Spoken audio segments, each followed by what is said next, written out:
সিজদায় গিয়ে এই একটি আয়াত 10 বার পাঠ করে যা চাইবেন আল্লাহ তাআলা আপনাকে তাই দান করবেন। আপনি যে দোয়া করবেন আল্লাহ তাআলা সেই দোয়াই কবুল করে নেবেন। সকল ইবাদতের শ্রেষ্ঠ অংশ হলো সিজদা। নামাজ ছাড়াও আলাদাভাবে আল্লাহ তাআলাকে সিজদা দেওয়া যায়। দোয়া করার নিয়তে কিংবা শুকরিয়া আদায় করার নিয়তে আলাদাভাবে আল্লাহ তাআলাকে সিজদা দেওয়া জায়েজ। সিজদার মধ্যে আপনি যে দোয়া করবেন সেই দোয়া কবুল হওয়ার সম্ভাবনা অনেক বেশি থাকে। আল্লাহর হাবিব সাল্লাল্লাহু আলাইহি ওয়াসাল্লাম হাদিসের মধ্যে বলেছেন, যখন কোন বান্দা আল্লাহর কুদরতি পায়ে সিজদা দেয় তখন ওই বান্দা আল্লাহর কাছে চলে যায়। আর যেই বান্দা আল্লাহর কাছে গিয়ে দোয়া করে আল্লাহ তাআলা ওই বান্দাকে খালি হাতে ফিরিয়ে দেন না। এজন্য আপনি যদি সিজদায় গিয়ে এই একটি আয়াত 10 বার পাঠ করতে পারেন, আপনি আল্লাহ তাআলার কাছে যা চাইবেন আল্লাহ তাআলা আপনাকে তাই দান করবেন।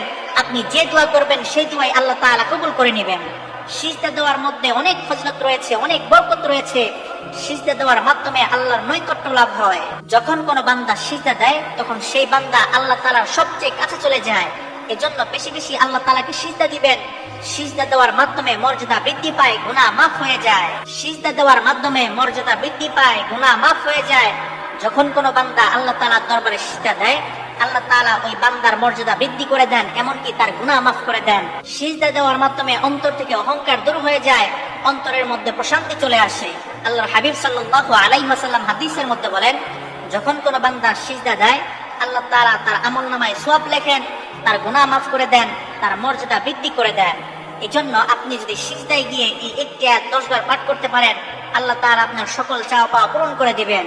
বিশেষ করে আপনি যদি তাহাজ্জুদের নামাজে সিজদায় গিয়ে এই একটি আয়াত 10 বার পাঠ করেন আল্লাহ তাআলা আপনার সকল দোয়া কবুল করে নেবেন। মনে রাখবেন 5 বেলা মুয়াজ্জিন মানুষকে ডাকেন, আর এমন একটা সময় রয়েছে যেই সময়ে স্বয়ং আল্লাহ তাআলা নিজে তার বান্দাদেরকে ডাকতে থাকেন। আল্লাহ তাআলা বলতে থাকেন, ও আমার বান্দা বান্দীরা, তোমরা আমার কাছে কে কি চাও বলো, আমি তোমাদের চাওয়া পাওয়া পূরণ করে দিব। তোমরা আমার কাছে দোয়া করো, আমি তোমাদের সকল দোয়া কবুল করে নেব। এজন্য আপনি যদি তাহাজ্জুদের সময়ে সিজদায় গিয়ে এই একটি আয়াত 10 বার পাঠ করতে পারেন, এরপর আপনি আল্লাহ তাআলার কাছে যা চাইবেন আল্লাহ তাআলা আপনাকে তাই দান করবেন। আপনি অভাবের মধ্যে আছেন, আপনি আল্লাহ তাআলাকে বলেন, আল্লাহ তাআলা আপনার অভাব দূর করে দিবেন। আপনি বিপদের মধ্যে আছেন, আল্লাহ তাআলাকে বলেন, আল্লাহ তাআলা আপনাকে বিপদ থেকে উদ্ধার করবেন। আপনি ঋণগ্রস্ত আছেন, আল্লাহ তাআলাকে বলেন, আল্লাহ তাআলা আপনার ঋণ পরিশোধ করার ব্যবস্থা করে দিবেন। এজন্য আপনি যদি তাহাজ্জুদ নামাজে সিজদায় গিয়ে কোরআনের এই একটি আয়াত 10 বার পাঠ করতে পারেন, এরপর আপনি আল্লাহ তাআলার কাছে যে দোয়া করবেন আল্লাহ তাআলা সেই দোয়াই কবুল করে নেবেন। আর সেই আয়াতটি হচ্ছে, রব্বানা আতিনা ফিদ দুনিয়া হাসানাহ ওয়া ফিল আখিরাতি হাসানাতাও ওয়া কিনা আযাবান নার। এটা কোনো সাধারণ দোয়া নয়, এই দোয়ার মধ্যে দুনিয়া এবং আখিরাতের যাবতীয় কল্যাণ লুকায়িত আছে।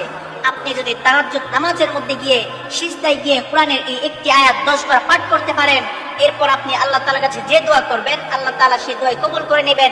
আপনি যা চাইবেন আল্লাহ তাআলা আপনাকে তাই দান করবেন।